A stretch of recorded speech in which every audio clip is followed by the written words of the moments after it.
Hello everyone, this is our 10 subscriber special, and today I'll be covering this pretty cool problem called connected components. So let's open that up. Alright, so it also is a graph problem, and basically it gives you a graph which is almost completely connected. However, instead of telling you which pairs are connected, it instead tells you which pairs are not connected. So for example, with this input over here, it tells us that all of the edges in the dotted lines are not connected. And it wants us to tell them how many connected components there are and the size of those connected components. So for example, here we have one connected component where these four nodes are connected by edges. Meanwhile, this is all alone, so it's its own connected component, trivially. So we can see that here there's a 1, meaning this, and a 4, meaning this. And so in order to solve this problem, I first came up with a sort of brute force. But that would take O of n squared. I originally thought it was O of n cubed for some reason. But O of n squared still doesn't work because 2 times 10 to the 5, which is this much, I think, squared is 4 times 10 to the 12, which is not enough time for 2 seconds. I mean, too high for 2 seconds. And so after that, I decided to start overthinking about the problem. And I started thinking about some really weird and sort of counterintuitive stuff because I thought that it had to be a really complicated problem that I didn't know about. So I wanted to just take a stab in the dark for it. However, I don't know why I put this quote, but I started overthinking. And the real solution was actually just a slightly optimized version of this brute force. And so I'll go over the optimizations. So here, first of all, we use a vector of sets instead of a vector of vectors because it's more efficient to use sets, I guess.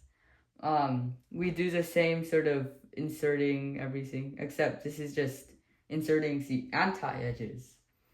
And here we also have a special edition, unvisited set. So normally when you're doing this kind of problem, it's normal to have a visited vector, such as a vector bool of visited, and it would be this size, and then it would be initialized to false, like that.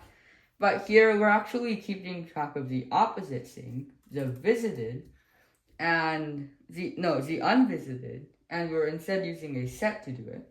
Now, it's important to do a set for reasons I'll cover later, but mostly just being optimal. And this is something that I found out on my own. Basically, if you pass in an iterator before you pass in the element you want to add to a set, it basically just gives a hint to the set, and it really helps the set to be more optimal.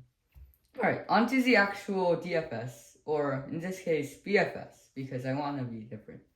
So in this BFS, it's pretty normal. However, when I iterate over the unvisited nodes, this is a crucial difference. I instead use an iterator. And this iterator, we just iterate it till it's at the very end. Here, we check if there's actually an edge between the node and the thing being iterated to. If there's no edge, then we just skip it. And otherwise, we just push that, we erase it from unvisited. And then this basically this sort of use of a set as unvisited just really heavily optimizes it from not really heavily, but it optimizes it from O of n squared to O of n log n, because it takes, yeah, that's how long it takes to access it from a set. Wait, I'm not sure about that, but yeah. And this one is a special thing. You need to use upper bound because you literally just destroyed, wait, no, I didn't. Okay. I'm not sure about that, but upper bound works anyways. It literally just gets the iterator to something one, the highest thing, I mean the lowest thing still higher than the previous one. So that's basically just IT++. I wonder if I can do this, but I guess I don't know. I'll try that. And then finally, we literally just push back the current number of nodes. We sort this because for some reason it wants it to be sorted.